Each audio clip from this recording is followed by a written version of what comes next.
Hello बच्चों, let's read the question. The question says on the basis of thermochemical equations first, second and third, find out which of the algebraic relationship given in option A to D is correct. Okay और reactions given है C graphite plus O2 gas converted into CO2 gas और इसके लिए जो delta H reaction है enthalpy change for the reaction is equal to x kilojoule per mole और जो second है उसके लिए C graphite plus half O2 gas converted into CO gas और इसके लिए जो enthalpy change for the reaction है वो है y किलोजूल पर मोल और थर्ड रिएक्शन है CO gas plus half O2 gas converted into CO2 gas इसके लिए जो डेल्टा HR है ये z किलोजूल पर मोल। तो अपने को जो तीन रिएक्शन गिवन है और ये जो अपने को ये रिलेशनशिप दिए हुए हैं कि इनमें से कौन सा रिलेशनशिप इन इक्वेशंस के लिए करेक्ट है। z is equal to x plus y, x is equal to y minus z, x is equal to y plus z, y is equal to 2z minus x. तो अपने को इनमें से इन reactions के through ये बताना है कि कौन सा रिलेशनशिप करेक्ट है। तो सबसे पहले लिखेंगे इस क्वेश्चन का की कॉन्सेप्ट, की कॉन्सेप्ट और इस क्वेश्चन के लिए की कॉन्सेप्ट क्या हो जाएगा, enthalpy change, enthalpy change for the reaction, change for a reaction, for a reaction. Okay ये हो जाएगा इस क्वेश्चन के लिए की कॉन्सेप्ट।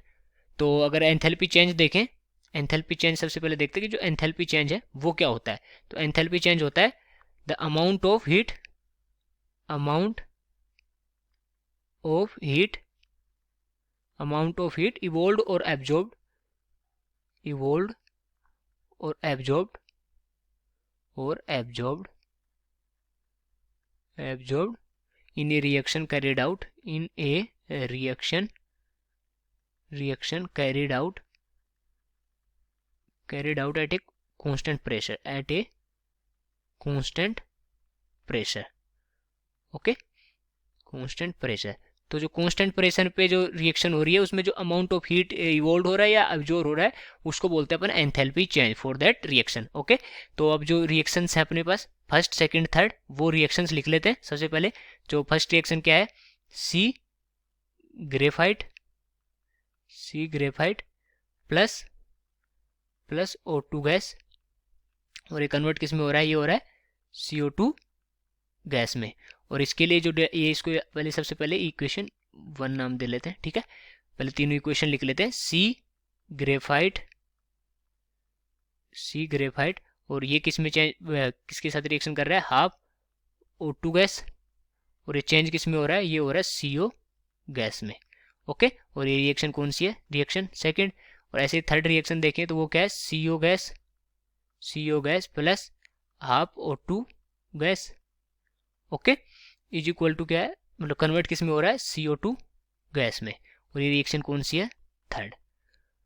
तो अगर अपन जो रिएक्शन फर्स्ट सेकंड थर्ड इनको ध्यान से देखें तो यहाँ से क्या दिख रहा है कि जो रिएक्शन फर्स्ट है और ये जो रिएक्शन सेकंड और जो थर्ड है, रिएक्शन सेकंड और थर्ड को ध्यान से देखें तो जो CO है और ये CO है तो यहाँ पर ये अगर इनको ऐड करें तो ये दोनों ये कैंसिल आउट हो सकते हैं, CO से CO कैंसिल आउट हो सकता है। ओके और जो फर्स्ट रिएक्शन है उसमें CO नहीं है तो इसका मतलब अगर इन दोनों को ऐड करें सेकंड और थर्ड को, अगर अपन सेकंड और थर्ड को ऐड करते हैं तो फर्स्ट रिएक्शन आ सकती है। ओके और देख लेते हैं कि आती है कि नहीं आती है, क्योंकि सी ग्रेफाइट है और plus half O2 plus half O2 plus half O2 plus half O2 कितने हो जाएंगे, O2 और यहाँ पर क्या बचेगी CO2 गैस। तो ये रिएक्शन फर्स्ट आ जाएगी अगर सेकंड और थर्ड को ऐड करें। तो जो रिएक्शन फर्स्ट है, रिएक्शन फर्स्ट लिख सकते हैं, रिएक्शन फर्स्ट है वो क्या है, reaction, reaction, reaction 2 plus reaction 3। जो रिएक्शन 2 प्लस 3 है वो किसके इक्वल है, रिएक्शन 1 के। ओके और यहाँ से अपन देख लिया कि CO से CO कैंसिल हो रहा है और ये हाफ O2 से हाफ O2 ऐड करने पर ये जो अपनी फर्स्ट रिएक्शन है ये फर्स्ट रिएक्शन आ रही है और फर्स्ट, ठीक है।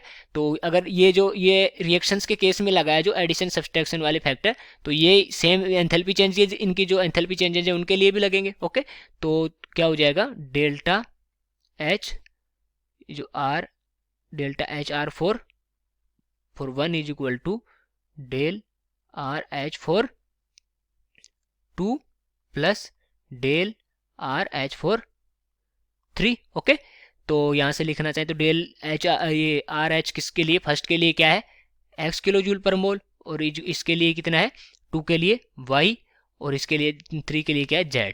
तो रिलेशनशिप क्या आ जाएगी, x is equal to y plus z. Okay, तो ये होगी जो इनकी एंथैल्पी चेंजेज है इनके बीच में रिलेशनशिप। तो कौन सी ऑप्शन करेक्ट हो जाएगी अपनी? सी ऑप्शन करेक्ट हो जाएगा। So I hope you understood it well. Best of luck.